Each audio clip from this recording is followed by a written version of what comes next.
Salam sejahtera dan bertemu kembali di channel saya.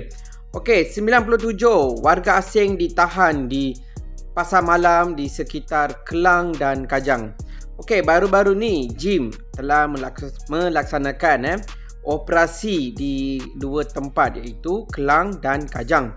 Okey, operasi ini adalah tertumpu kepada kawasan penjaja lah, macam pasar malam yang di mana orang ramai membuat aduan ada kelibat-kelibat ataupun kehadiran warga asing yang dipercayai ataupun disyaki kosong ke, jadi mereka ni parti ke. Okey, berdasarkan aduan ini, pihak JIM telah melakukan operasi di dua kawasan berkenaan dan berjaya menahan 97 warga asing yang ada kesalahan semasa tangkapan dibuat.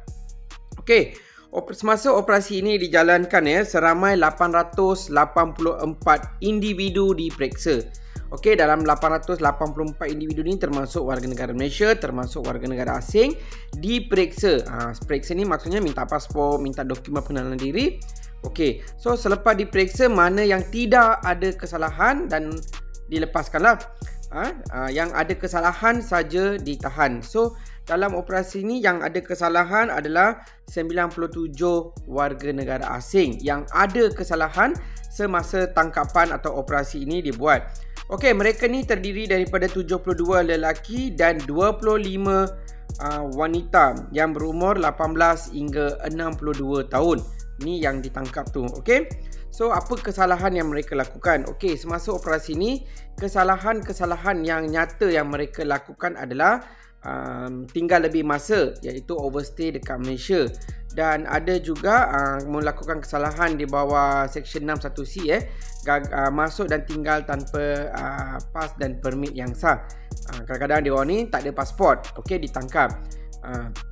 Tak ada pasport ni kadang-kadang dia ada dua situasi. Satu, pasport tu memang tak ada, ataupun pasport disimpan majikan.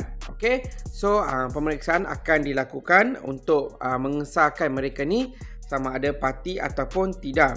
Okey, so kepada yang dah ditangkap ni telah pun ditahan untuk tindakan-tindakan lanjut seperti siasatan, pendakwaan dan pengusiran. Dia ada flow dia yang perlu diikut. Okey, so kepada anda parti-parti yang ada dekat luar sana, sila menggunakan program repatriasi migran yang bayar denda, bayar kompaun RM500 ni, serah diri dan balik kepada negara asal. Okey, jangan duduk secara tidak sah, sebab kalau kena tangkap anda juga yang susah. Okey, so kepada anda yang dah menonton, jangan lupa untuk subscribe channel saya dan kongsikan link video ni kepada kawan-kawan anda. Terima kasih dan jumpa lagi.